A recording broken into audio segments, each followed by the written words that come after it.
Right now, in two completely different arenas, one is a war zone in Eastern Europe, the other is a football pitch right here in America.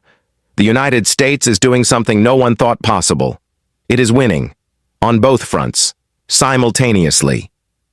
Russia launched the biggest land invasion in Europe since World War II, and they are bleeding.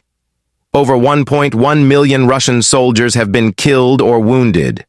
Putin has lost more men than any major power in any war since 1945. His tank fleet? Destroyed beyond recovery.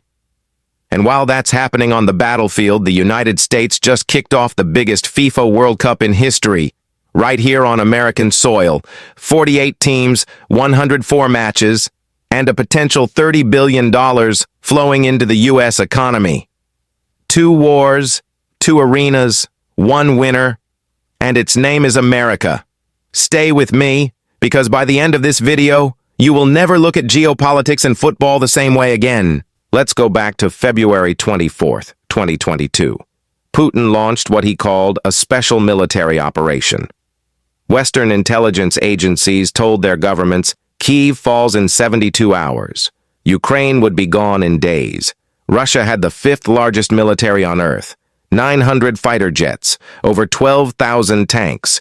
Nobody, and I mean nobody, gave Ukraine a chance. But here's what happened instead. Ukraine didn't fall in 72 hours. It didn't fall in 72 days, or 72 weeks.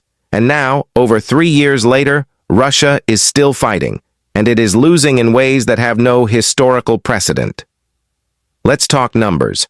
According to the U.S. Defense Intelligence Agency and NATO trackers, since February 2022, Russia has lost over 10,000 ground combat vehicles, tanks, armored personnel carriers, infantry fighting vehicles.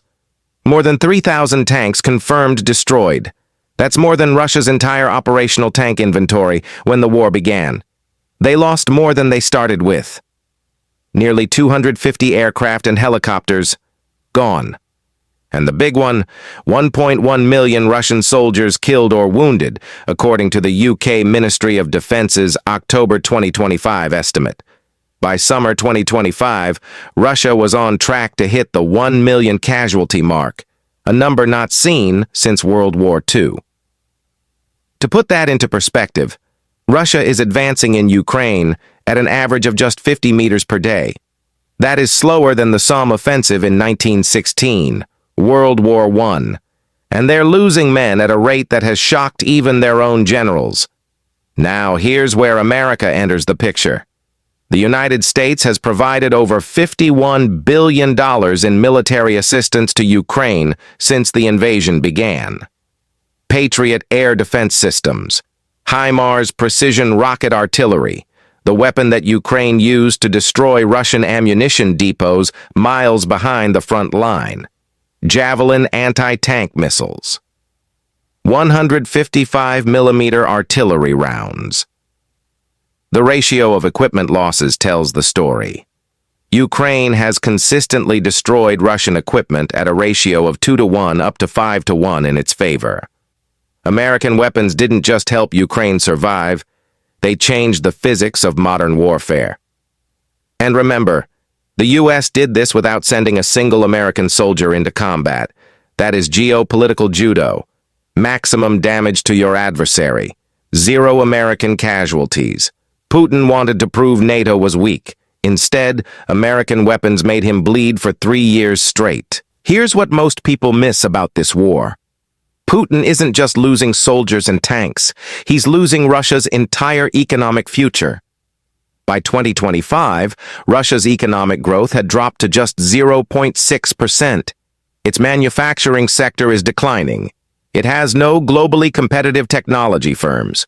The sanctions imposed by the US, EU, UK, Japan, South Korea, and dozens of other nations have frozen Russian assets and cut it off from Western technology. Russia is now producing artillery shells faster than it can train people to fire them.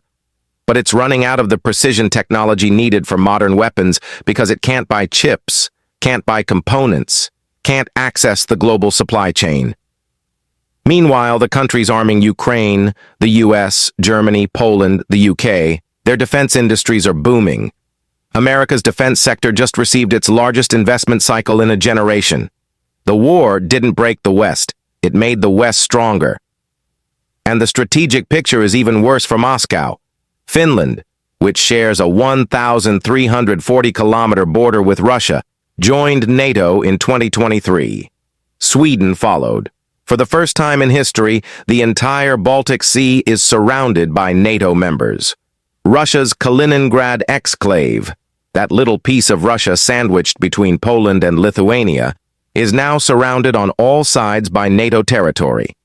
Putin launched this war to stop NATO from expanding. He has achieved the exact opposite. NATO is now larger, better funded, and more united than at any point in its 75-year history. 2 wars, 2 arenas, the battlefield and the football pitch.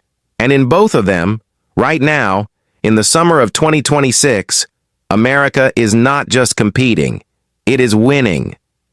The question is, what happens next? Can the USMNT go all the way on home soil? Can Ukraine hold the line as Russian pressure continues? Will Saudi Arabia's football billions eventually challenge American dominance of the sport? Drop your predictions in the comments right now, because this story is far from over.